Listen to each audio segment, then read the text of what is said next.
warmly welcome to this episode of Speak Up Monday, episode number 374. And my name is Natalie, and tonight I will be your host. And I am, as always, grateful and happy and honored to be here with these four fantastic, very inspirational powerhouse ladies. And I will I will introduce each and every one of you just in a little bit. But before we do that, warmly welcome to all of you who's here in the audience as well. And for all of you who are watching live, warmly welcome. So, another women's panel discussion. And the topic for today is how to rewrite your life. So we're going to dive into a conversation about the concept of purpose. So we could be here for a long time, but we will try to stay in the container of, 1 hour to 1.5 hours. So the concept of purpose, the concept of the fact that we get to choose our destinies, our own life paths, and our own possibilities in life, that's very, very fascinating, especially when you decide and commit to change. Because, as we will learn listening into these ladies' stories, it kind of takes something. And most often, to embark on the path of purpose also requires a lot of courage, a lot of bravery, and a lot of commitment and strength and grit and all the things. So as always, we will have a real and honest and authentic conversation, and that's essentially what we're going to do. And I will invite you here in the audience to join our conversations with questions further on. And that's enough for now. Let's invite these ladies to speak for a little bit. So we have Krystle, Kismet, you will get to explain that later. We have Stephanie, and we have Carole, and we have Sharni. And I couldn't be more honored to sit next to you and be in this conversation with you, because these ladies have lived what you could believe to be multiple lives, pivoting a lot of times, and they have been showing up for themselves, for their callings, and for all the things. Because again, embarking on this path of finding purpose can be not only beautiful, but it can also be very messy.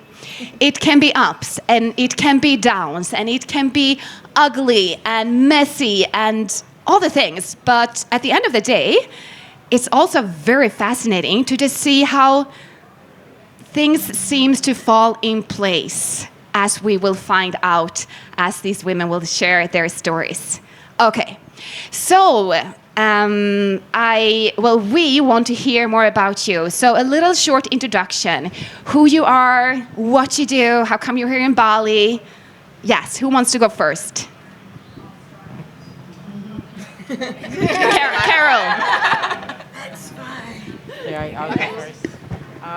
So, question again? Who I am? Who you are, what you're doing, how come you're here in Bali, in short. Yes. All right, in short, my name is Krystle, but I go by Kismet as a spoken word artist that has become my identity. I'm from America, born and raised. I came over here in Bali in about 2020, not by I didn't think I was going to be here this long, but by the rights of destiny, I believe I've been here for 3 years now.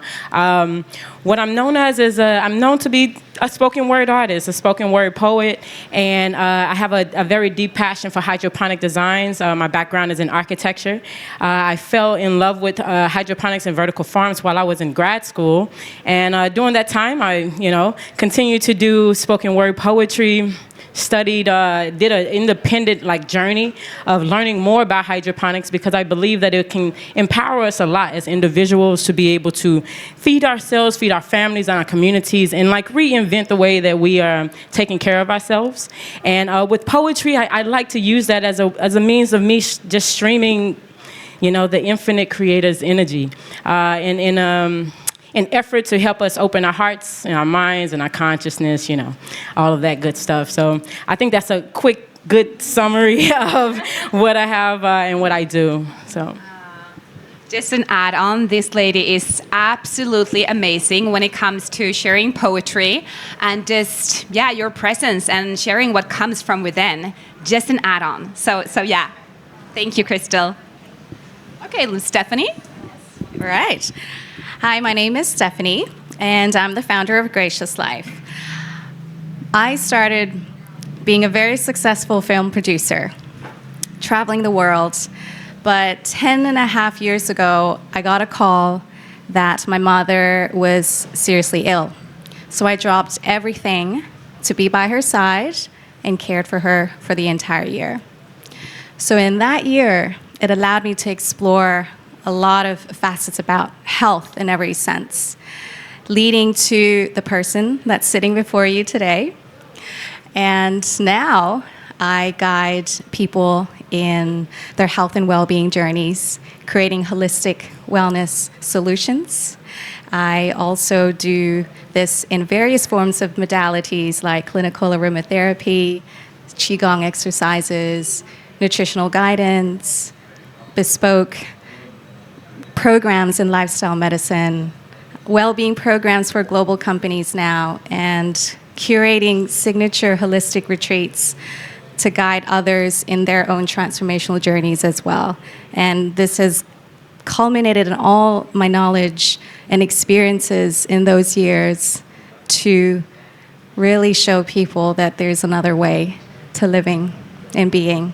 So, thank you. We will get to learn much more about Stephanie's journey, and I think it's the most beautiful thing to see the tribute that you've created with your business to your mother. So speaking about building legacy, but we'll get to it. Thank you, Stephanie. Good evening or bonsoir. My name is Carole, and I am a storyteller, also a poet, and a vision whisperer. And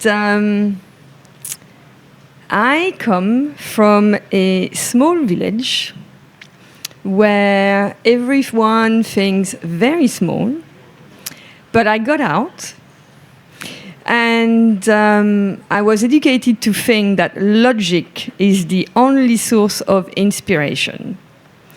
And I absolutely did not believe that I had something called intuition. But now I changed. And I connect people to their intuition and to each other to enrich their life and their business and their career outside of limitations. I feel I need to add on a little bit on each and every one of yours introduction. If we're speaking about being on a path where we allow ourselves to try a lot of things, wait till you hear more about Carole's story. Speaking about finding the courage to just try new things. So that was an add-on. Thank you, Carole. And last but not least, Sharni, share with us a little bit about yourself. Thanks so much, Nat. Yes, Sharni Quinn, but in Bali they know me as Shiny Queen, which I absolutely love. They can't pronounce my first name, so I'm either known as Shiny or as Sunny. So I'm like, okay, I'll go with that. And I first came to Bali in 2010 on my own Eat, Pray, Love journey. I'd been through my own divorce, burnout, all of that, and came to heal. And it's been such a beautiful experience. That was many years ago now, but a transition into what I create now. And now I'm a wellness consultant. I'm a yoga teacher, I'm a life transformational coach and speaker, author, all those things. But essentially, I'm a cheerleader for women who are going through their own Eat, Pray, Love journey and who feel lost and who feel stuck and who feel trapped and who feel stressed out and burnt out. And I get goosebumps talking about this because I'm really passionate about it. And who just wanting a bit of a roadmap and trying to figure out how to do this, but not really wanting to do it on their own. And so, I inspire and support them to empower themselves to create more joy and freedom and balance and just redesign their life so they can live the life of their dreams. Wow, power introductions from all of you.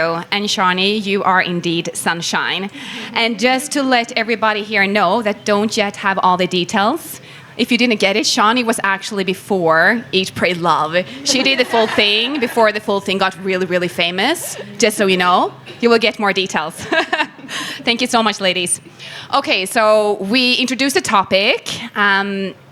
How do we do it if we want to become conscious creators of our own realities and go for something that's aligned with who we are and being bold enough to carve our own unique paths when everybody else seems to be doing other things?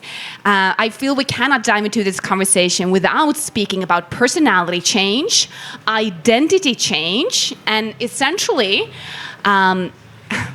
the journey of unbecoming who we thought we needed to be so that we can become, well, who we want to be, our destiny, whatever we want to call it.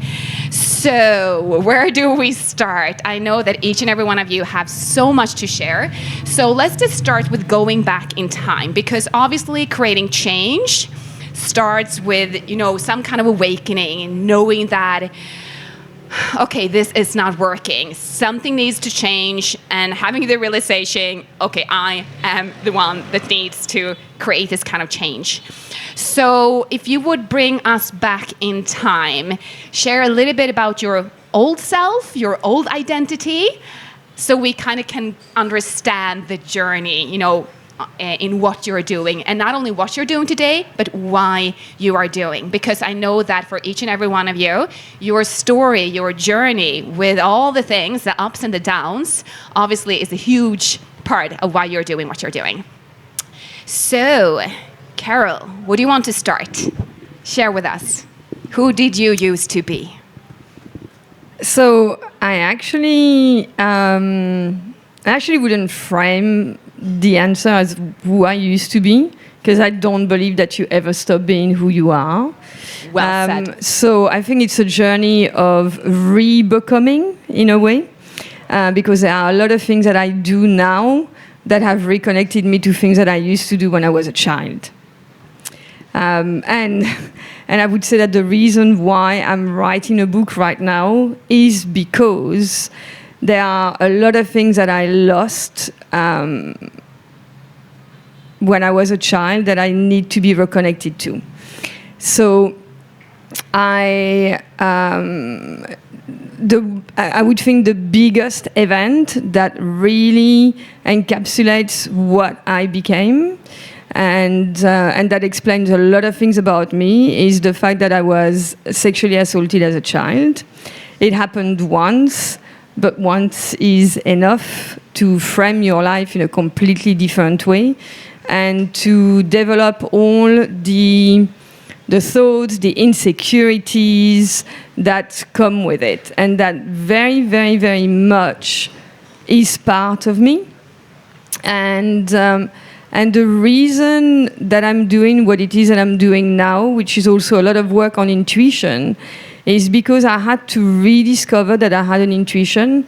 There was so much blame about making the wrong decision, about listening to a man who invited me, and a lot of thinking that all of this, this is my fault. Obviously, I can't make good decisions for myself. So I had to go on a journey to reconnect with that. And that was also, I would say,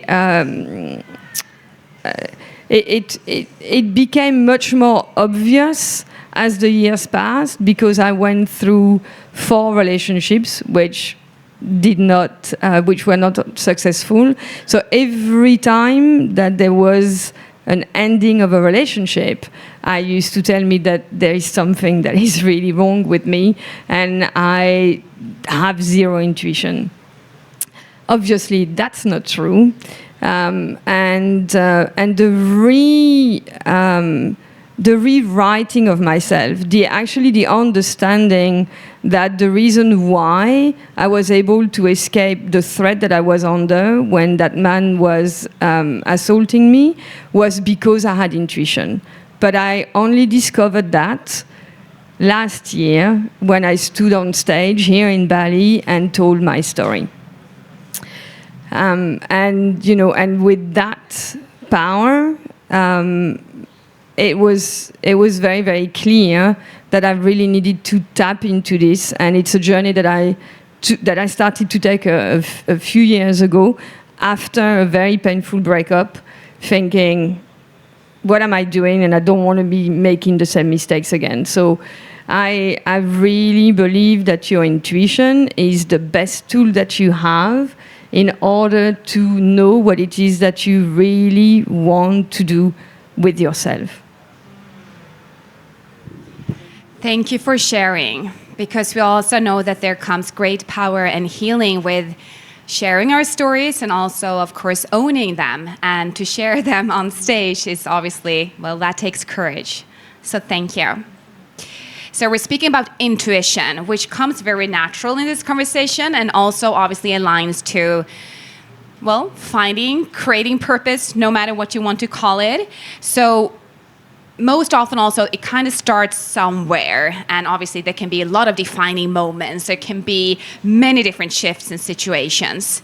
So you were sharing something that you know right now, of course, has been very important for your journey of, well, both becoming and unbecoming. So what would you say, Krystle, for example, if we go to you, if you would share a defining moment, you know, your life, born and raised Texas, went to Las Vegas, did your thing, and obviously now you're here in Bali. So take us back a little bit, like what happened? Well, initially, of course, yeah, like you said, I began in Texas, Dallas, Texas, and I went to undergrad at Texas A&M. It was like a normal, you know, college experience. But as I was going through that, I started to experience like a question if architecture would fulfill me, right? Because I felt like it was something that was meant to be for the people, right? You're designing for society, you're designing for families, and I wasn't finding that. I was finding, you know, hospitals and things like that. But I still decided to pursue architecture for grad school, and at that time I fell into a love for film. I thought I wanted to do production design, right? So as I was in grad school, I was working in film and just doing the things, you know, still doing poetry and things like that. But I came across a colleague in my studio, and he was studying integrated building systems, and everybody kept going to this desk, and I'm like, what is this about, you know? And as I went to it, he mentioned something about vertical farms, and when I looked it up, and immediately it was like this rebirth of love and purpose that came inside of me for architecture. And in that, like, you know, I already started dissecting. I was like, yeah, this building is beautiful, but you got to split it up and sprinkle it throughout the cities and create this network of farming. And from that point, I just kind of went on this journey of like finding my way. You know, my professor, I remember, I won't ever forget the day, you know, when I was presenting, and he was like, you know what, Miss Wilson, you know, this is great, but you're a dreamer. And I'm like, wow, yeah. Why do I feel like it's what do you call it, insult? But from that point, I don't know. It started to shift my drive for what I wanted to do, and so that journey wasn't easy. It's still an ongoing thing because it wasn't a lot that I could actually fall into from that point. And I just continued to research, do all that stuff, and learn my way. And then it came to a point where I felt like Vegas was there, but I wanted to explore more. And I got the urge to leave, and I did. I thought I was going to Thailand, but my flight kept getting canceled. Someone was like, Bali. I was like, Bali, where is that? Yeah. And they're like, Indonesia. I'm like, Indonesia, where is that?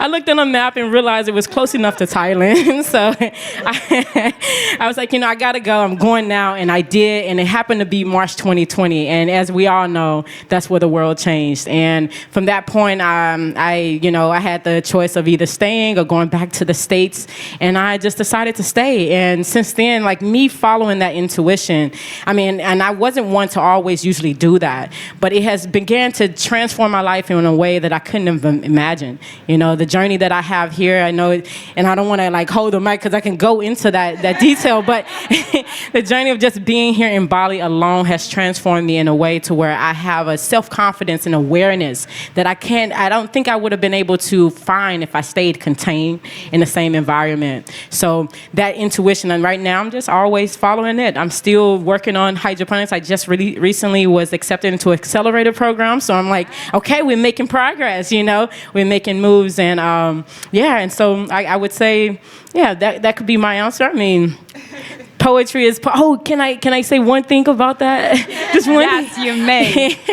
So one thing about another thing with intuition. So as a poet, you may think that it's easy to always talk, because you're in front of people. But I had this big thing where I was afraid to do things that I hadn't yet practiced. And just recently, I had an experience where I had an opportunity to get on a stage, and do what, I don't know if you guys know anything about jam sessions or anything like that, but I jumped on stage and decided to do it. And since then, even from that point, so much, it's a transformation inside to where a self-confidence that has rooted up inside of me to say, you know what, you can accept yourself. If everybody else is accepting you, my God, you can accept yourself. And so that in itself has also helped me to follow intuition, because I had the intuition, but I was like, I don't know. And it worked out, so led to many things. Thank you so much. And I always basically repeating myself, but I feel like when we get to be with passionate people who are just losing themselves in their own passions, it's just such a beautiful thing. And you said something beautiful. You said something like, ooh, I felt as if I was being rebirthed with love and light and aliveness or something like that. And just, with purpose. Yeah, and following intuition and trusting. And I remember in the beginning of our conversation, Krystle was sharing a little bit because I knew that you did poetry, but then it was like this whole hydroponic thing, and I was like, ooh, interesting combination. Interesting, I've never heard about that before. And you were like, I'm trying to see how I can merge this. I was like, keep me posted. But I love that, because if it's one thing that I've learned, and Bali keeps being such an amazing teacher, if you have a huge passion, you can make a business out of everything if you have that as an aspiration. So thanks for sharing your passion. Thanks so much. Okay, well, let's take Stephanie. Sure. Yeah. Well, I gave a little intro, a bit of history earlier. But that point, that defining moment in my life was when my mother's diagnosis. And as I mentioned, in that year, I really explored a lot of things in terms of holistic health to support her. And when that time came, I saw a huge difference in what I could do to support her health, mental, emotional well-being at home, to really improve her quality of life. And I think for cancer patients, that's really, really important.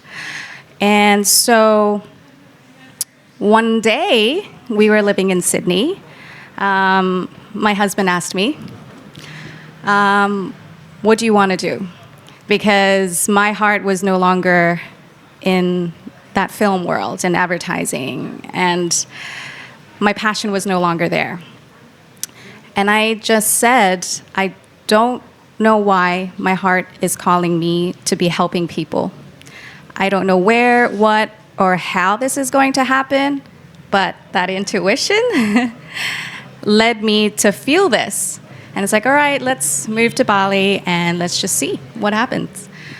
And as with anything, going through grief, processing, life-changing moments, I actually shut everything off. I shut everything off that I learned that I knew was helping, including myself. I was actually, I was able to reverse a condition that doctors told me that was incurable in that year. And as you know, with people that you love, you feel like you could have helped them, but even though it was beyond what you were able to do, beyond your control. So I shut everything off because I felt, well, I'm not going to need this anymore. So one morning in Bali, we moved here. This was maybe a year or so later. I had this huge wake up, like a shake. And the message, or someone was talking to me and said, Stephanie, you are so selfish. It was just that message. You're so selfish. You are not sharing what you know to be helping people. And I honestly completely forgot about that moment on the beach with the conversation with my husband. And at that moment, when I heard that, it actually brought me back to that moment. And I was like, right, yes, help people. So I was just lying there and I said, okay, if I could just help one person with their health or avoid any illness, reverse, heal, then it would justify the loss of losing my mom. So, and I could feel instantly the grief lifted from my body. Like it was just lifted up my body. And it's like, wow, I didn't realize I was carrying this.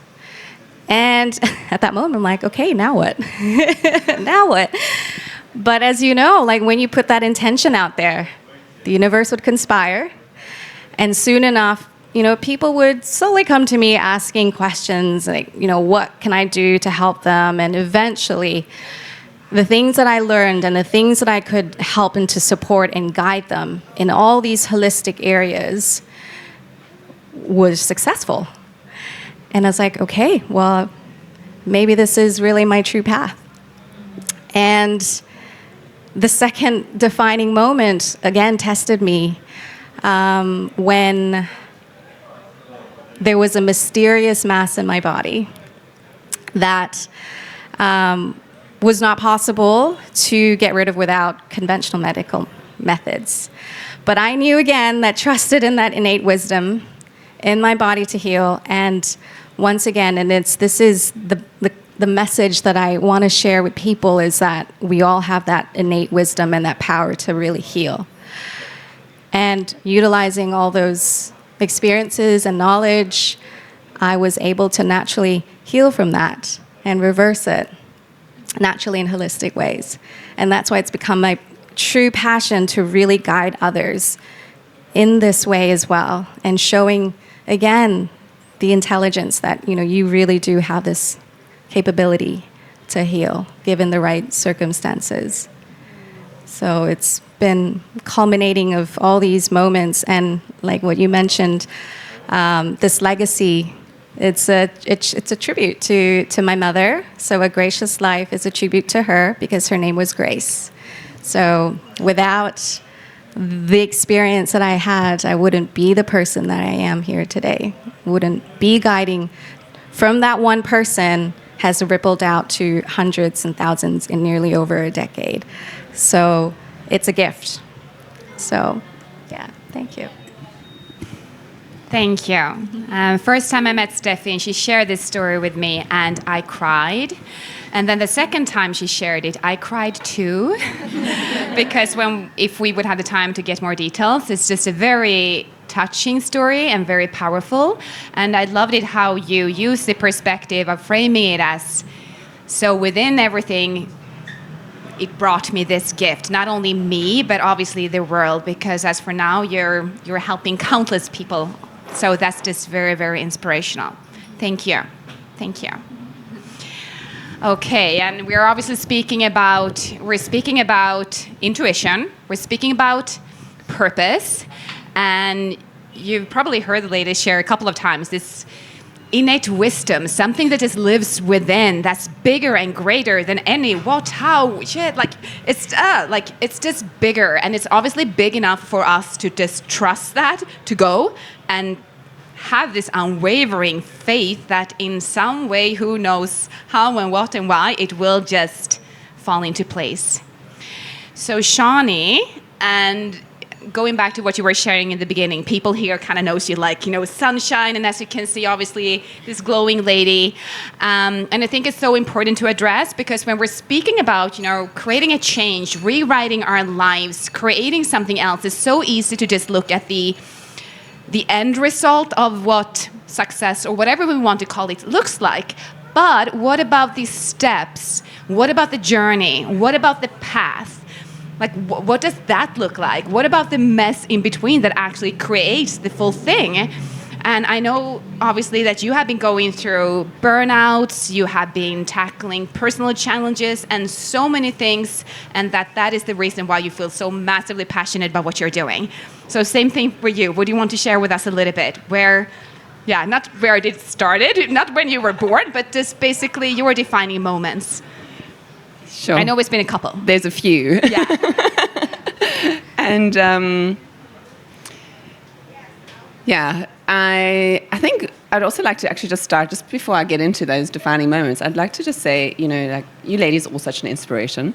And Stephanie, I so resonate with your story because my parents have really been such a rock for me and such an inspiration in my life as well.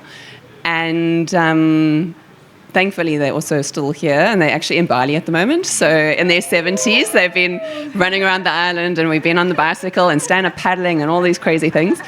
So I realized, and when you were saying earlier, how did it all start? And how that person that we used to be.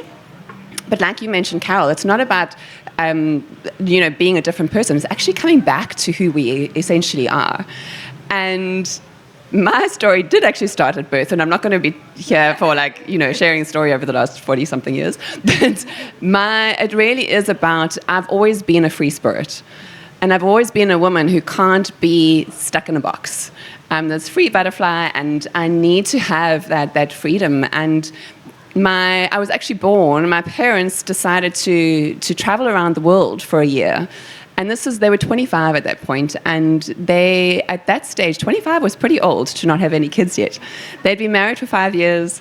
They were ready to settle down, have kids, have a house like everybody else did, but they wanted to travel first. They wanted to have experiences. They wanted to live life. And so it was coming from South Africa, it was apartheid time, so we had sanctions and you couldn't take a whole lot of money out of the country. So my dad was literally saving money and sending it out every year. It's not like nowadays where you can just buy a ticket and get on a plane and go somewhere. So it took a lot of planning. And then 2 weeks into the trip, they fell pregnant with me. So obviously that was not planned. And my dad wanted to come home, and my mom was like, nope, we carry on going. So adventurous spirits, definitely, and living on the beach in Greece and eating apples to clean their teeth and swimming in the sea to have baths. And she went to the gynecologist for the first time when she was 8 months pregnant. And so they are just such a great inspiration for how I live my life, which is like, I have no idea how it's all going to work out, but I'm going to trust the process, and I know it always will. And they had me in Australia, which was their last stop, got my passport, and then 5 weeks later we went back to South Africa. So that's where it all started. And so for me, it's really about listening to that intuition and being that free spirit. But somewhere along the line, I got lost. And a lot of it had to do with me trying to please others. And being the people pleaser, being the yes girl, being the wanting to keep everybody happy, being the perfectionist that I used to be. And I was in advertising, so very similar, advertising world, and we had our own advertising agency, my husband at the time, him and I was just working myself to death. And I went to a workshop, and a beautiful, amazing coach who landed up being my mentor and my coach later on. And it was all about intuition and purpose and wholeness. And in that moment, I realized I don't want to just sell things to people. I don't want to just make the world look pretty. I want to really make a difference. And so that's when I decided I'm going to leave the corporate world and I'm going to go into and teach yoga. And that was in 2007 when yoga wasn't really a big thing. No one knew about all this stuff. And I got asked a lot about what is yoga. So it's been a beautiful, transition and being able to witness this whole big explosion of wellness over the last decade and a half. And then did my teacher's training, got into yoga, did all these things. Then my ex-husband and I, he wasn't an ex at the time, we moved to Cape Town and for the lifestyle. And then he was diagnosed with bipolar.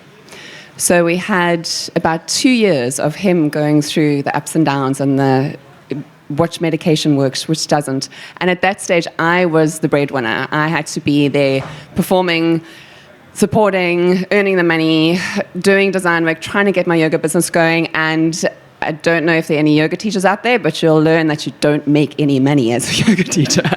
So it was a little bit of a challenge. And just supporting him emotionally and, the household, all of that. And eventually I realized that I was so depleted. I'd lost myself completely. My health was a mess. I had my doctors and my homeopaths telling me that I needed to get rid of the stressful situation because I was going to land up with type 2 diabetes or some kind of irreversible disease. And that was a big wake-up call for me. And I thought, okay, something needs to change. And for a moment, I sat down on my yoga mat and I just had this quiet space and I tuned into myself and listened to this intuition, which I hadn't done for a long time because it was scary. I didn't want to hear what it was saying. So I cut it off and I just ignored it until it was so loud. And it just said, Sharni, you need some space. And I thought, I can't take space. I'm married. You can't just, take space when you need to. And so I didn't. And then in the end, I was so drained and so depleted, I actually had nothing left in me. And there's a whole long story so I won't go into all of that now, but in the end, we did separate, we got divorced. I then, 3 days later, got on a plane. I was like, I'm flying to India. I need to hide in an ashram and just heal myself. So I went to India for 2 months. I went to Bali for a month. That was the first time I came to Bali. And I went to Australia for 6 months. And so I did this 9-month journey, which was my Follow the Sun journey. I only wanted sunshine. I only wanted good, happy experiences, which of course that's not how life works. But I was like, if I can orchestrate this, I'm only going to do sunny places. And had this incredible experience. And along the way, I was doing yoga for charity. So I was doing 108 sun salutes every week. I did 108 sun salutes on the solstice and equinox days. And so in the end, did 4,644 sun salutes over the 9 months. A lot of sun salutes. And I was giving back to the underprivileged children in South Africa because I felt like it's not just a journey about me. Yes, I need to find myself and I need to rediscover who I am. But it's also like, how can I give back while I'm doing that as well? And how can I not only focus on myself, but how can I really support others? And one moment was I was at the Yoga Barn in Bali, which is this amazing, incredible wellness center, and this tanned hippie facilitator. All of us in Bali know exactly what I work there now, so what we all look like. And she said to me, she said, Sharni, what do you want to create in your life? And it literally just hit me. I was like, I want to create this healing journey for other women. And so that is what I did. And I went home and my wellness company, I then renamed it and called it Follow the Sun, and took incredible women over to Bali for retreats and to Sri Lanka for retreats, and we did yoga and wine retreats in Cape Town, which were a real hit. And so we had this incredible business, or I ran this amazing business and created this empire around, supporting women to create their own sunshine and find their own intuition and find their purpose. But what I learned, the next defining moment, is that even when we're living on purpose and we're doing things that we love, we can still burn out. And that for me was such a big lesson because I realized I was still living those limiting beliefs, and I was still doing the things that was causing me to burn out in the first place when I was with my ex-husband. And so this was really about still giving to other people and not giving to myself. And so next defining moment, landed up in Bali. And I was like, I'm doing my own burnout recovery program. I didn't go home. I was here for running a retreat and never left, and broke up with a boyfriend at the time and said, okay, I'm staying. I put myself on my own burnout recovery program, took myself off social media for a year, and I literally just focused on my healing. And that was now, 5 years ago? And now it really is about how to shift that and how to then support other women so that they don't have to go to rock bottom and get to that place that I did. But the whole time it was about listening to my intuition, and same thing, intuition and purpose. It's how I totally live my life now. Every single day, it's like, how can I tune in to myself? How can I listen? What does my body need? And so yes, I am a very different person to how I was before because I don't push myself anymore. I very much live that balanced life of yin and yang and being in the middle. But essentially, it was coming back to myself again. Okay, so that was a short introduction of each and everyone here, and obviously we could dive way deeper. But as you can hear, we have a couple of things that keeps coming up. We're speaking about intuition, we're speaking about trusting the inner voice, creating some kind of space, and essentially creating space for asking ourselves, what do I want? It's a simple but so powerful, a profound question that obviously if we decide to sit with it, tune inwards, and really ask ourselves, what do I want? Not what others expect of us, not to make choices to please others, but trying to move beyond that, to stay true to our own paths and our own voices, and trying to know the voice that lives within. in the middle of everything that's going on. So thank you for sharing all of your stories, well, parts of it. And obviously on this topic, having this concept of who we should be, and when I say should be, obviously coming from, well, we all have it, society, norms, culture, conditioning. Carole, you were mentioning limiting beliefs. Because we are speaking about rewriting our lives, and it sounds beautiful, okay, but how does it really work? Where does it start? Does it start with that powerful question, hey, what do I really want to do? Or the questioning, what would you say, Carole? It looks like you have something to say. Where did it start for you? It started out of survival. It didn't start out of what is it that I want to do as such. It started because I knew that I had to escape the small thinking and the small village. And I didn't think about the why. I just thought, okay, I have to go. I've got to do something. And there was an opportunity to. I was offered after I finished university, and I did a degree in retail in France because my parents are small shopkeepers, so it was obvious that it was supposed to be the thing that I wanted to do. And at that time, I was so entrenched and in my fight for women emancipation. Yes, I had a father who had still has very little respect for women. It's the truth. And I also had a mother who had very little aspirations for me as a woman. I was not supposed to be intelligent. I was not supposed to be independent. I was not supposed to be able to think for myself. And I knew that it was wrong. And that was the intuition. Like, I knew that was wrong. I didn't know why. It's not like I had many role models, to tell me that it was the case. But something, when something is wrong, when you eat bad food and you can't digest it, I'm French. I just knew. So I didn't question it. I finished university. I couldn't speak a word of English at the time because my first foreign language is German, and then I did 2 years of ancient Greek. And I went to the UK. And I went to the UK in 1991 when the USSR, the Soviet Union, was collapsing. And I met a young woman over there who became a friend. And I had always been very interested in the Soviet Union because, of course, I grew up at a time where half of the world was cut.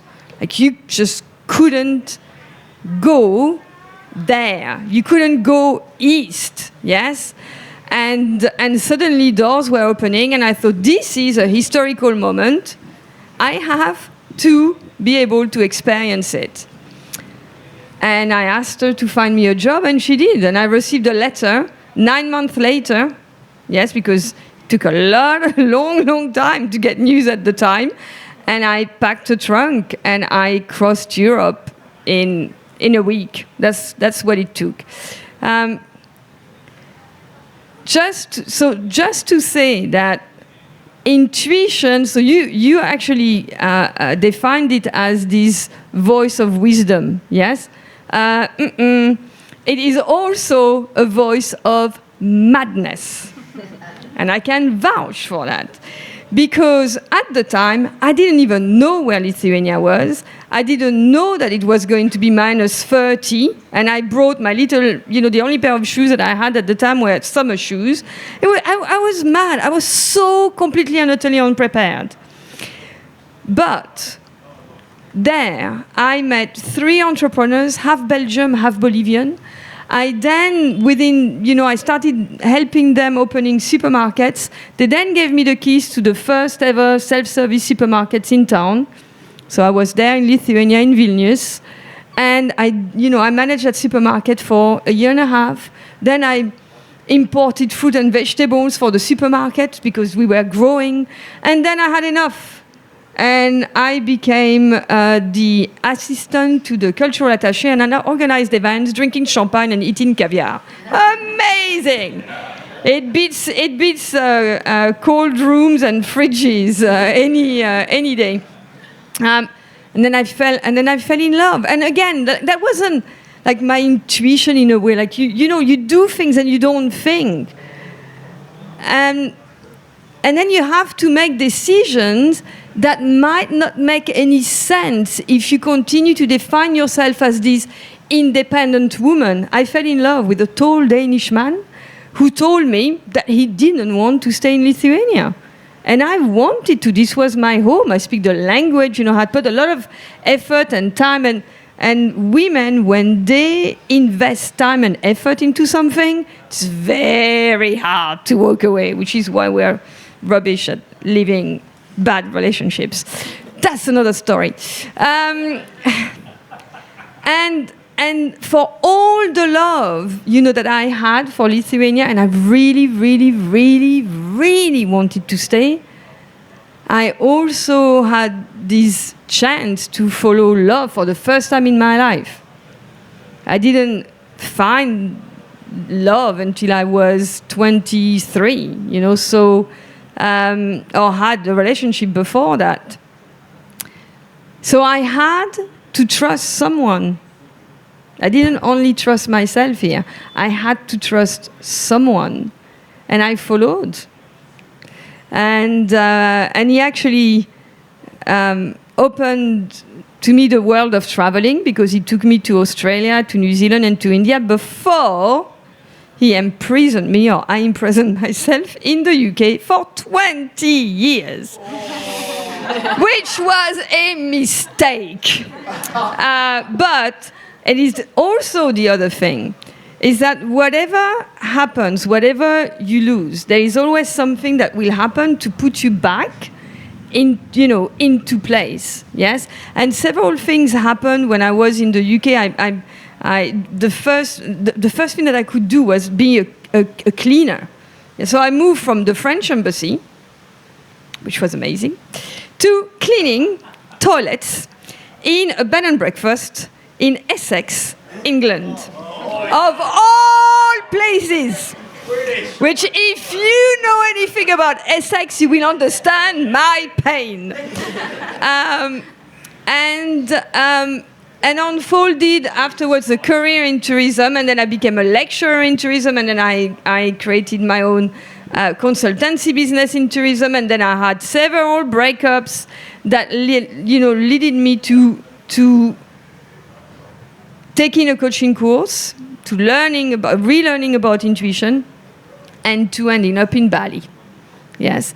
So when we speak about intuition, we never know where it comes from. I don't think there is a recipe. I don't think there is a formula. Some of us take it from other people. Some of us, take it from in the inside of us, and purpose is the same. You cannot live a life of change and say that you only have one purpose. You cannot expect to wake up one morning and say, this purpose is going to be the purpose for the rest of my life. That just doesn't work like that. For 5 years of your life, you're going to have one purpose. For another 5 years, you're going to have another one. You just don't know. The only thing that you can do is just open yourself to being adventurous and to understanding that intuition can make sense or can look like pure madness. Wow, I think this lady just framed it very, very well. Well, you all have. So to just mirror what Carole was saying here, yes, I think we all can agree, especially just listening to your stories. And yeah, a lot of you are smiling and nodding in the audience as well. And perhaps you who are watching live can relate to a lot of things, even if the journey might look very different. And I loved what you were saying here, Carole, because I think it's very common to have like a concept of we get this one calling, like this one shot, and if we screw it up, that's just like not good. Instead of just realizing when we do follow that inner voice, whatever we want to call it, intuition and all the things, well, we are actually very much allowed to pivot and to change and to be these creators of our own realities. Not saying that it's beautiful and smooth and perfect at all. Just hearing some of your stories here, And it's interesting because each and every one of you have been mentioning in some way or another switching environment. And obviously living here in Bali, for all of you who are here, know that, well, Bali, often called like the creative capital of the world, is a very amazing space if you want to be surrounded by people who have big minds and visionaries and dreamers of all sorts and so on. So instead of perhaps, like you were mentioning, Krystle, you kind of felt a little bit assaulted almost from a professor who were like, yeah, dream on. Like, hey, guess what? You know, you obviously decided to be bigger than that and trust what you were feeling within. Same thing with you, Stephanie. You were sharing having this huge wake up, hearing this voice, you know, it's time to, you just got this solution from really stopping and listening to yourself. Carole, your journey, you just shared it. And obviously, Sharni, same thing with you. It's been multiple shifts and pivots. And I think that also just really acknowledging you, because I know also firsthand how much it takes to really be brave enough to pivot, especially when you might have, you know, paid a lot of both time, money, and you just find out that the plan that we had so beautifully had in plan just was not the plan that obviously we were going for. And then what? Well, then we have the questions about, oh shit, I think I've heard all of you saying, what the fuck do I do now? Like, what now? And shit. And then just, oh my God, okay, deep breaths. And yeah, you have been mentioning space, all of you. So to just go back to the topic of the conversation, we're speaking about purpose, callings, following our own paths, and yeah, whatever that takes. So the concept of purpose with your perspective, would you just want to share a little bit? And you can bring parts of your story to it, because I hear you speak about, you know, same but different, but I also know that each and every one of you, you're sharing from with your own journey in consideration. So yeah, it looks like Sharni. Yeah? Me. Yeah, the concept of purpose. For me, purpose is about being in alignment. And it's aligning and tuning into, like, what is this, I know we keep talking about intuition, but what is this inner voice really saying? And it's been so many years of practicing that now I know straight away, I'm like, that's my intuition. And I'm following that. And it might mean totally changing my life. And I'm totally ready to do that at any point when my gut is telling me that. But so often, my clients and my ladies are all saying, but how do I know that's my intuition? And I find that's the biggest question, is like, how do you know? And well, there we go, goosebumps once again, a great example. But for me, intuition is always, it's almost like your soul is speaking to you. And your soul is always going to guide you on where your path is and where you're going to be most aligned and what your purpose is. Because we're all here for a reason. Each one of us has the most amazing, beautiful gifts. But my gifts are going to be different to Carole's, different to all of these ladies. And so my intuition is guiding me to stay on that path. And stay on that path using our gifts, where it's definitely about, you know, yes, connecting with ourselves, but how can we make the world a better place as well? And so it's learning the tools on how to know what's intuition and what's not. And I learned from my mentor that intuition is always going to be supportive. And it's going to be a gentle message. Well, okay, wait. Intuition is gentle, but the universe isn't. So intuition you will feel. And to me, intuition is always about, it's an open feeling. It's open and expanded. When I feel contracted and small, and I'm like, that's a no. When it's a full body yes, I'm like, okay, I need to do that. And when we're not following our intuition, or we're not living on, I always call it living on purpose, not living on purpose, that's when the universe gives us a little bit of a nudge, you know? So there's a little bit of a nudge, and then there's a little bit of a punch, and then there's a slap over the face, and then there's like a bus that literally like rides over you. And so I've had the buses ridden over me so many times in my life. I've learned to listen. So now when there's just a little hint of things need to change, and intuition is telling me something, I react and respond like that. And it is incredible.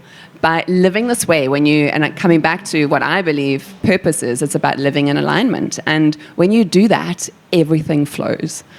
And it was the most amazing feeling when I have so much fun.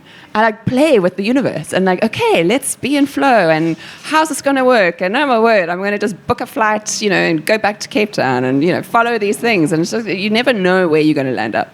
But the more you are listening to that and on your path and listening to your intuition and following your purpose, then the more life becomes easier and it becomes more in flow and it becomes more it doesn't seem so hard anymore. So I'm not living any other way. It's a non-negotiable. And for me, it's not really a choice, because when I was so burnt out, I didn't have a choice. I literally couldn't get up. I couldn't stand up without fainting. I couldn't walk up this tiny little hill without, literally vomiting from exhaustion. And when I realized that if you don't have your health, you have nothing. And so I was not forced, but very much guided to listen to that intuition and to be on purpose and to live this way. And I do it every single day, and I use all the tools that I've learned along the way to be able to do that. And yeah, it's just a non-negotiable for me, because I know what the alternative is, and I'm not prepared to live in a way that's not on purpose. Wow. So can you feel the power in these ladies when they're sharing, knowing who they are and what they're about? Thank you for sharing, Sharni. And we want to hear you, Krystle and Stephanie, your takes on that. And before I will invite you in the audience to ask some questions in just a little bit. But first, what would be your concept of purpose, Stephanie? And then Krystle, I want to hear you as well. So purpose, very similar to living in alignment, is just following that truth within, doing what we love. It's doing what we love and in service, but more importantly, in service to ourselves. And in service to ourselves, we are able to serve others in just the most amazing way. When we really show up for ourselves and just be that example, just living who we are, living a gracious life, and everyone else can actually see that. And at the heart of a gracious life is a deep sense of purpose and contribution. And another big love and dream of mine is revolving around education and supporting children in underprivileged communities. And I've been doing that for many, many years. And even since I was a kid, 8 years old, always growing up, supporting various projects and with revolving around education. We've also done work on supporting yayasans and, proceeds from photography book that my husband and I created, went towards, the school. And so with A Gracious Life, being a part of what we do, our services, my clients, every single person contributes to this service of contribution. And to date, Roots Institute Center has been the biggest dream of mine, because now, today, 300 children in the slums of Nairobi in Kenya receive free education, shelter, and meals. And it's just a big part of mine.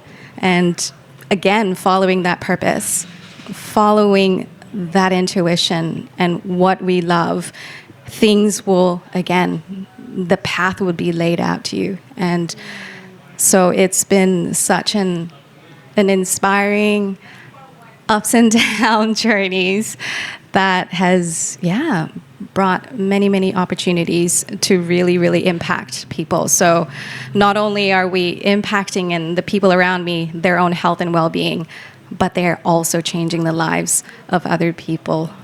And that, to me, is beautiful. Yeah. So. Wow. And we will share more so people can learn more about this beautiful project. And Krystle, Kismet, purpose. With your beautiful wording. Yes. in relation to what has already been shared, is, I like to think about purpose as far as like, what is the ultimate purpose, right? When it comes to life and soul being. And of course, when I think about it, because we come from one source, it's always a matter of evolution, to evolve, right? And at that core, I believe that innate inside of our hearts, a lot of us are like always looking for purpose. We're trying to find it, but it's hidden in our truest desires and our truest heart desires. Like that's the pathway. And it may change over time, because time, of course, brings different circumstances, brings different parts of your evolution, and as you evolve, you become more of a conduit of light. Right, and a conduit of love and all of that which we seek. And that purpose is always the same. It just looks different in different ways, depending on how our heart is resonating, what our intuition is telling us in that particular moment. And so for me, when it comes to purpose, yes, it's just in that, it's in the trenches of your heart. And like if I was to relate it to like even my journey right now, it's like, when I discovered, okay, cool, I'm a poet, yes, I'm an architect turned hydroponic innovator, yes, and then I had someone to say, you gotta choose what you want to do. You can't do everything, and as I tried to actually do that and try to say, okay, well, maybe I should just focus on hydroponics, that's for everybody, and then, maybe I should do poetry because that comes most natural to me. But then I'm like, there must be some sinking common denominator between them all, and it derives in that same purpose, and that same purpose is really to truly evolve, to find and know what it is I truly want to do. Like what makes me happy, what makes me feel like I am feeding and giving and nurturing both myself and then everybody else. So it's just like, so purpose moves through me now in what I do. And it's not the easiest journey again, because, as a poet, how do you make money as a poet? And how do you make money initially as an idea innovator? You got these ideas and people are like, there's a system already out there, how dare you? But I think it's most fulfilling when you're going through that journey as you're following your heart. And even though it gets difficult, even though those times come and you don't know how you're going to get past the next moment or the next month, but it's something so rich about being able to hold the courage to move through that it just opens up something. And it's like the universe has this unique way of evolving us no matter what, and that's the purpose. We can't escape it, and that's why it's like until the only time that it feels very heavy is when we're resisting it. The purpose is ongoing. It's like that's that default setting that we really don't got to worry about. It's like, you don't know your purpose, but just follow your heart, and as you do that, the pathway will show itself to you, and just enjoy the journey. Wow, thank you for sharing. And I just want to say as well, there is obviously so much wisdom in each and every one of these ladies' stories. And I would want to ask so many follow-up questions, but I won't do that because I will invite you in the audience instead to ask a couple of questions. But before I do that, it looks like Carole has something she really wants to say. I just want to add something on the subject of purpose. Some of us find their purpose. And for some of us, we need to find our purpose. We need to let our purpose find us. So I would not, panic. My purpose found me. I wasn't in a place where I was really open to it. My latest purpose found me. Yes. I was virtually having a conversation with my ex-partner. I put the phone down and I wrote one sentence.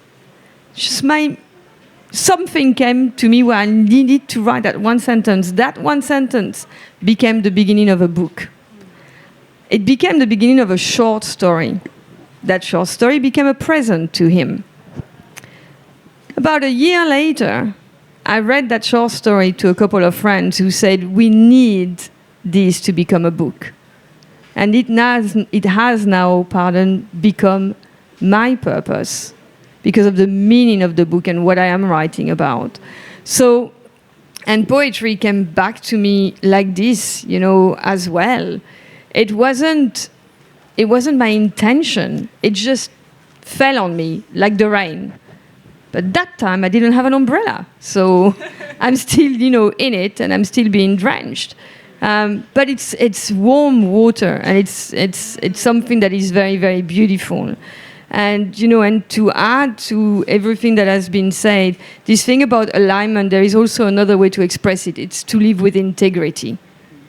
And I think that this is very important for everyone in every single area of their life to question themselves and to say and to ask, am I living with integrity? Because if I want to be healthy, I can't smoke. Yes? If I care about the ocean, I can't surf and smoke. Somehow that looks to me to be out of integrity. And it requires a lot of ability to be courageous to look at yourself and to say, yeah, I smell. Yeah?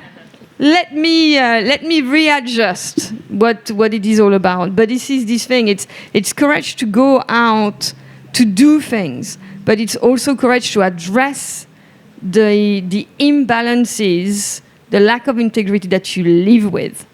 For me, that's really true courage. It's the courage to show up for yourself. Thank you for that powerful add-on. How we choose to show up every day so that we can feel that we do live in integrity with ourselves, our highest values, our hearts, whatever language we want to call. And summarizing what you're talking about, following our hearts and trusting our path, even when it does not really feel logic. It probably doesn't. It probably isn't logic, but it is what is right for each and every one of us. So also, if you are watching, and for you who are here in the audience, consider this to be a huge permission slip to just go for whatever it is that your heart is calling you to do, and just keep this unwavering faith and trust in knowing that when you, me, all of us follow what lights us up from within, well, somehow the puzzle pieces will fall in place. And look at these ladies. You end up actually serving the world and making a difference that really truly matters as well. So that's just super powerful. Okay.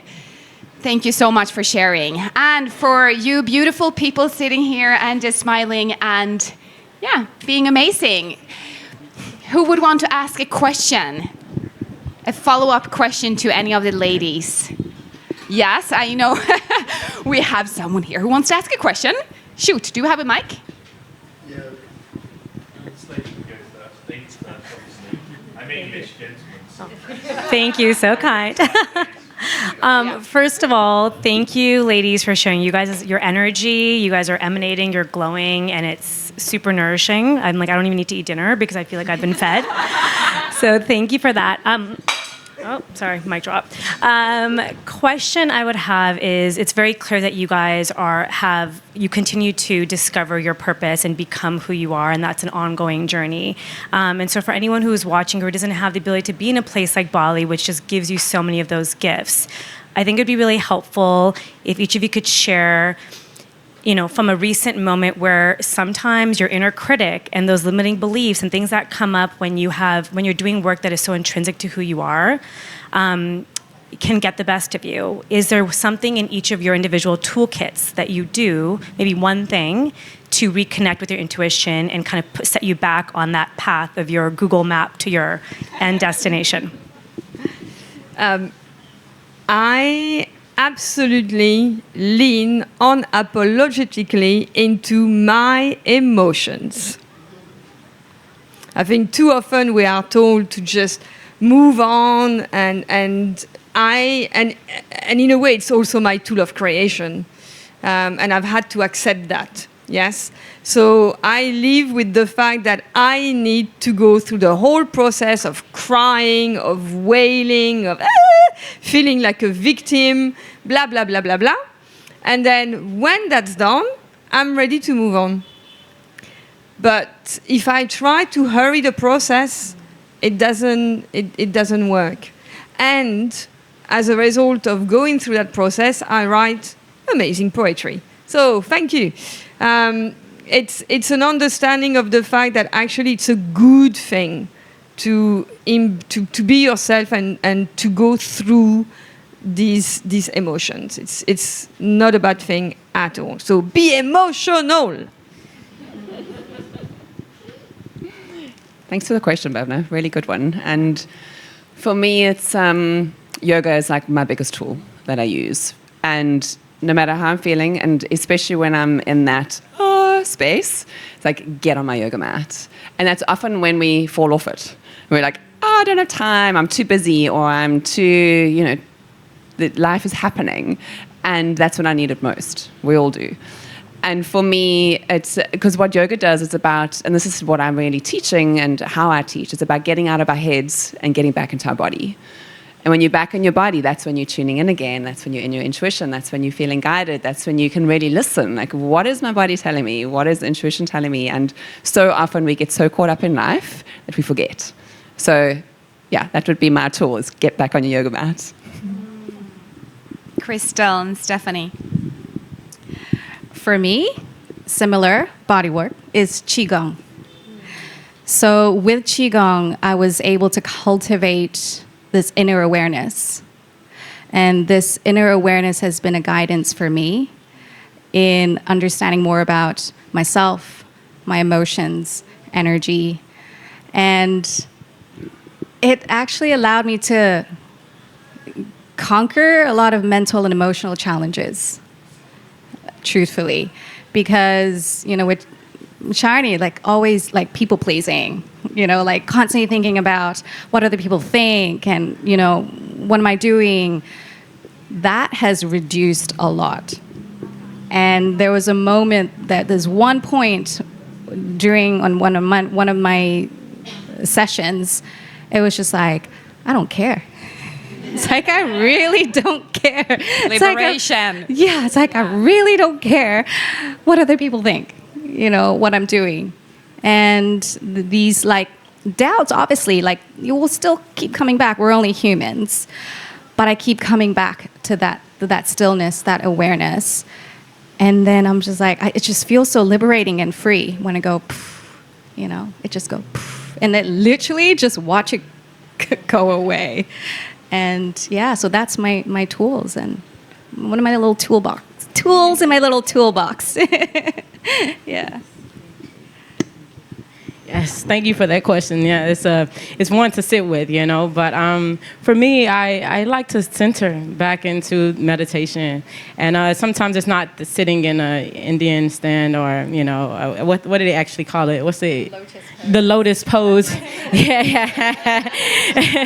It's not actually that physical setup, but it's a centering. I think sometimes we get so caught up being a victim or being something that things are happening to, as opposed to being an experiencer, being an observer. And, because I feel sometimes for me, when I get overwhelmed, I'm realizing my ego is really in the place. Whether or not I just want to get on a stage and do a great performance, or if it's something that I just want to make a call to ask someone a question, it's usually my ego that is getting in the way. And usually when I settle back in and kind of when I do that, everything else sort of finds its place, and I just become a part of this experience again. And so once it's settled, the thoughts and things like that kind of settle in. You just fall back into your vibration, and from there I can make that follow my intuition and actually hear what I need to do next, and just how to really truly just be authentic. The authenticity has been my saving grace recently. Even before I got the mic, I'm sitting here what am I going to say? I'm like, wow, that was good. I don't know, And it's and then when it comes to it, the mic's in my hand, blank, and it's just be authentic. Just center yourself and know that we're all here on the same plane trying to just figure it all out. And it's really just that, just recentering. There's this quote, I keep saying it all the time, from Michael Singer. He talks about the lake, this lake. You heard of that? He's you look at the lake, you're looking at it, you see a reflection. You see, and most people see their reflection in the lake. And the message behind it is that actually, though, there is a whole lake that you're not seeing, but you're seeing you. You're seeing you of the whole lake. And we do that in our lives and in reality, you know, as opposed to allowing ourselves to, again, be the observer, be the experiencer in that reality and say, hey, you know, this is happening, you know. Oh, you know, the bug is in my face. And it's like, the bug is in my face, get it out, you know, as opposed to the bug moving by or circumstances coming into our lives. And it's like, wow, this circumstance sucks, but let me sit here and be in it. You know, and then be authentic in my response, not reactive, but authentic. So, yeah, centering and finding myself into the authenticity is my main go-to. So, yeah, thank you. Great question as always, Bhavna. And what I hear you say, all of you, is basically just finding that spaciousness to find yourself and hear what's going on, whether it's about recognizing the emotions or the ego playing a show with the same old low-vibe stories and just ultimately letting go. So thank you for sharing. Okay. Yes, it's your time. Oh my God. Well, thank you. That was very inspiring and lovely to hear all your stories. Mine was actually quite a similar question in a way, but one of the things I think, listening to everything you've all said, it's all about intuition. But there's many things for people, and a lot of it is fear, a lot of it is trust, a lot of it is belief, a lot of it is capabilities, and where people don't know their next step or next path. So if you were going to give advice to future people that are going through divorce or going through illness or going through change or going through a different spokes of their lives, especially for women, forget about men, we're all lost. Let's think about that. So what advice would you give to all those women out there that are actually wanting to change, struggling, you know, mothers, children, everything else, single mums, etc.? What advice would you give to them to say, believe in yourself, trust what you can do, and move on, take that next step? Beautiful. Also, beautiful question. And it's so true, because not everybody has this opportunity to be in Bali and have this freedom and live this amazing life. And what I always say is this is living on purpose and following our intuition and having this incredible life is not just for a select few. It's for everybody. It's for you too, including you, even though you're not a woman. So yes. I'm working on that.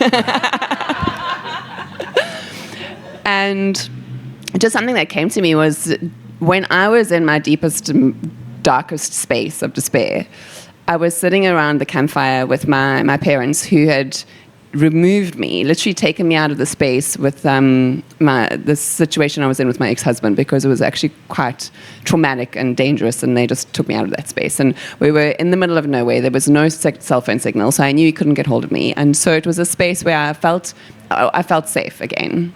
And I had them there as support, and they've always been there for me. And my mom started talking about this one book called The Shack. And I won't go into the whole story, but what I remember about what she said was this, and I might have just made up my own line of that whole story, but it was, have faith and trust the process. And that came through to me. It was like, have faith and trust the process. And I just repeated that over and over again. I mean, I wasn't sleeping at that time. I was such a mess.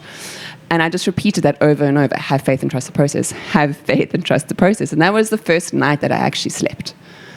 And since then, whenever, life gets really tough, I just remind myself, have faith and trust the process. Because we need to all believe that we are supported.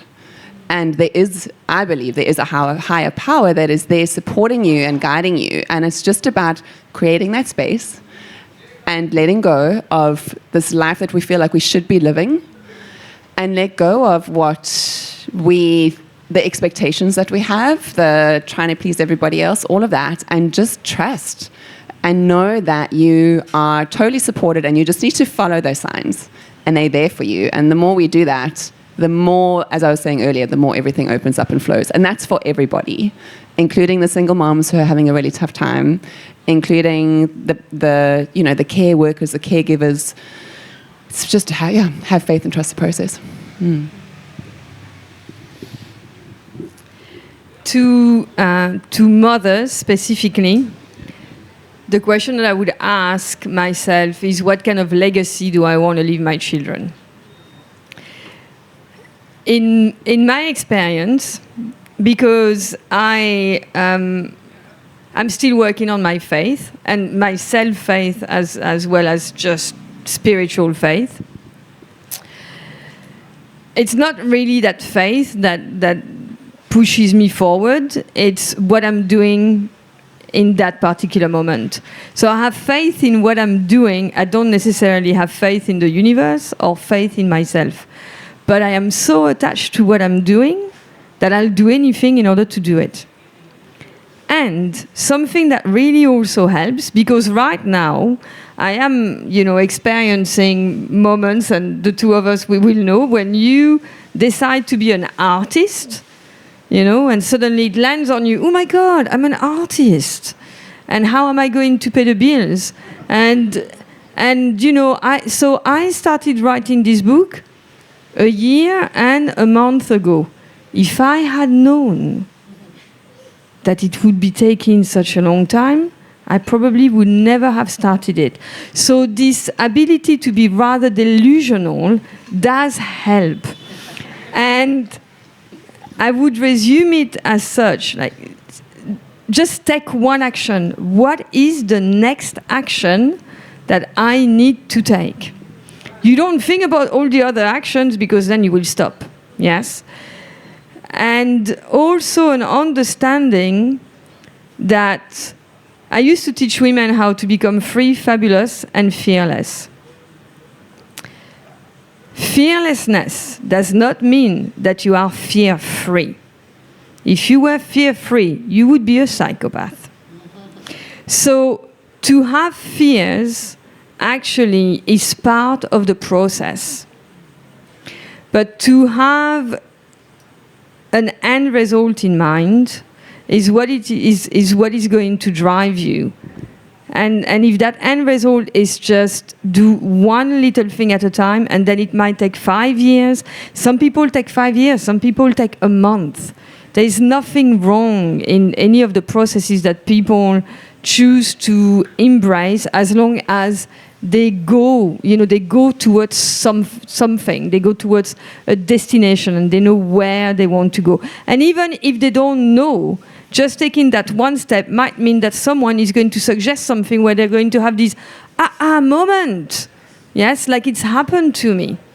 And then seek help. But don't seek help from people who are going to validate your fears.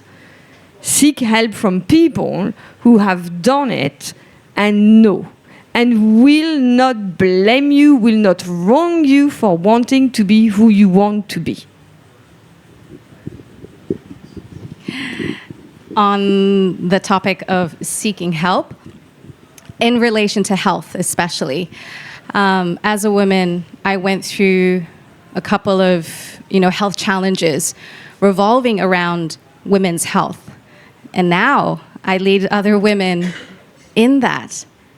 And to be able to witness these amazing transformations is, again, just wonderful. And to really, really trust again, have faith, because I witnessed it firsthand. Witnessing it firsthand is so different, and I am that guide. I am holding their hands, these women, mothers, just to not be scared. I was there. I know that feeling, but I'm there as their guide to walk every step of the way with them. And just having that trust and that your body has this intelligence. And I'm here to really guide you in that journey along the way.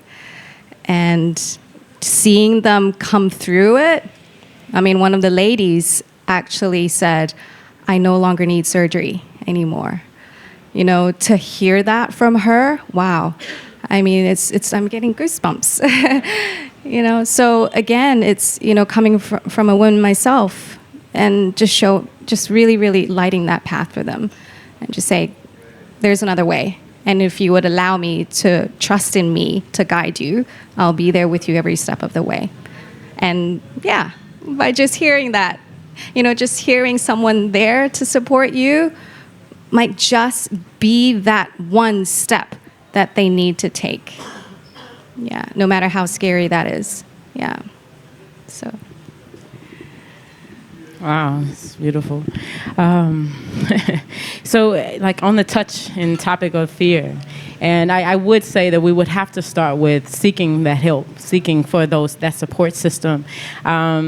I know, because I can only speak right now in relation to just following your dreams and that fear of if you have, and I don't have any kids, but you have things in your life that feels like kids, things you think you are responsible to taking care of. And what I would say to many of them who are holding fear, in order to take a next step into maybe changing their lives, you have to sit back and think about what is fear actually, what is happening? What are you afraid of? Are you afraid of getting to where you're going? You afraid of trying and not getting there? Well, that will just put you right where you are, And so the idea is to maybe when you're holding fear, to sit back and reevaluate it. What is it? What is that? And then think about what the next step would be. I know for me, a lot of times, because if you would have asked me hey, Kismet, you're going to go to Bali and stay there for 3 years. No way. My idea was 6 months, right? But taking a step and ultimately believing in I like to say some higher strength inside, to lean on to say everything always works out. It'll always move in my favor so long as I keep my heart right and make the steps that I truly want to do, and to say that and to have the audacity to say I'm worth it. I want what I want. And if I see a life for myself, why not start? Who else is going to do it? Nobody's going to come knock on the door or make that phone call. As much as we want that to happen, that's not how it happens. We have to take action. We have to create the avenues for things to move through and into our lives to change it.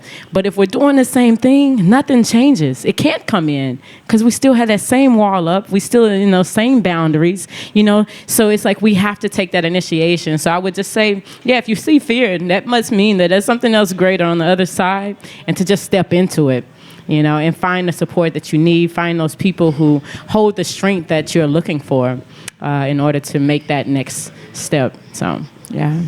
Thank you very much. Amazing. Because this is about a woman's panel, right? So this is about other women that are out there in the world that, we're all lucky that Bali is a gifted, spiritual place where people can find themselves. There's many places around the world where people are struggling, and Africa is one of those big places. So then if I was going to say this last thing, if there's one word that describes all of you, all 5 of you, by the way, not all 4 of you, all 5 of you, what would that word be so other women can look at you and go, yep, that's me. Or that could be me. One word each. Yeah. Yeah, one word each that describes you. It can be the same word. If you all say the same word, it's fine. But just. I would say phenomenal. Phenomenal woman. Because that embodies so much. Phenomenal woman. Yeah. So yeah. Mine's got to be gracious. Yeah. Amen. Committed. Can I have a few words? I was thinking the same. You're the only one that would want a few words. So mine would be not perfect, but real. So my word would be real. Yeah. But I had to explain that. Okay, your word. I love the question. I was also, can we have at least 3? I'll make it very simple and I'll answer and say love. Yes. Thank you for your beautiful questions. And do we have time for more questions, or is it time to wrap up? Okay, so it's time to wrap up, people. But we can answer some more questions after. Yeah. So exactly. We, of course, the ladies, we will be here. So if anyone in the audience here have any questions and you want to ask the ladies anything, feel free to stay and hang around because obviously we'll switch off the cameras. But yeah, we will still be here. So to summarize, thank you so much, ladies, for being here and sharing your stories, your journeys, and being real and giving so much light and encouragement about what's possible when we tune inwards, and to really fully highlight it's going for our heart desires, using your description, Krystle. It's not selfish, not at all. It's actually perhaps the first beautiful step to actually contribute in a greater way, in a way that feels aligned, speaking about our own personal definitions to following our intuitions. And obviously we could dive so much deeper, but to mirror these ladies, I think it's very fair to say that it takes something. It takes commitment to change, and it takes awareness that might not always be comfortable. Very often it's like very uncomfortable, and that just says that growth is happening.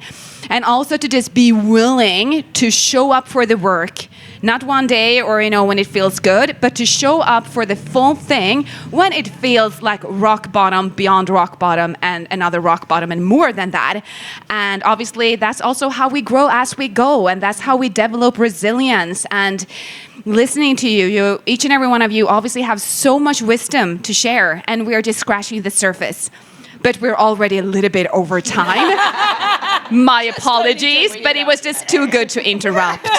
So, again, thank you, ladies, and for all of you here in the audience, because we are co-creating magic here. You are sitting there and smiling and being beautiful and asking interesting questions. So just know that we're all in this together, collaborating. Having said that, a couple of extra thank yous. Robert, I don't know where he went, but Robert, obviously, for being the founder that creates the space with Speak Up Monday for all of us to come together here every single Monday to get inspired by each other. And Bhavna happens to be here as well, another one of the co-hosts. And also, Tropical Nomad. You guys are amazing, and the people, I see Ayu, Ichi, Guzman, Hadis. It's such a blessing to come here. I repeat myself every time, but I don't care. I will keep repeating myself. It's a blessing to come here and to just be invited with these gorgeous smiles of yours. And Robert, I just said thank you to you earlier, but anyways, so thank you, ladies. Thank you, Robert, for creating Speak Up Monday. Tropical Nomad, all you people, the audience, for everybody who's watching live. Yeah, super, super honored to be here and share this space with you. And on that note, before we really wrap up, where can people find you? You can find everything in the show notes, of course, but where can people find you if they want to learn more about Sharni, Carole, Stephanie, and Krystle? Where do we go? Instagram or website. All the details on there for me. Instagram at Carole_the_storyteller. agraciouslife.com, and on my Instagram, Stephanie_agraciouslife. Instagram, Kismet Krystle, and that's Krystle with a K, and kismetkrystle.com. I mean, it's in the works, so don't judge me, you know what I mean? But yeah, those are the two, Instagram and my website. Yeah. So I just want to say mine is actually shiniquinn.com. There we go. So we can... Great. And I'm also on YouTube. Okay, great. Do we have any more add-ons? We'll share a PDF. Yes. Yeah, again, thank you from the bottom of my heart to all of you who are here. Robert, Speak Up Monday, yes, but Tropical Nomad and so on. And obviously, we will be here next Monday again, as always. And if you want to dive into the topics for next conversation, just dive into the WhatsApp community or just check social media to get all the details. And now we're really wrapping up. Thank you so much. Thank you.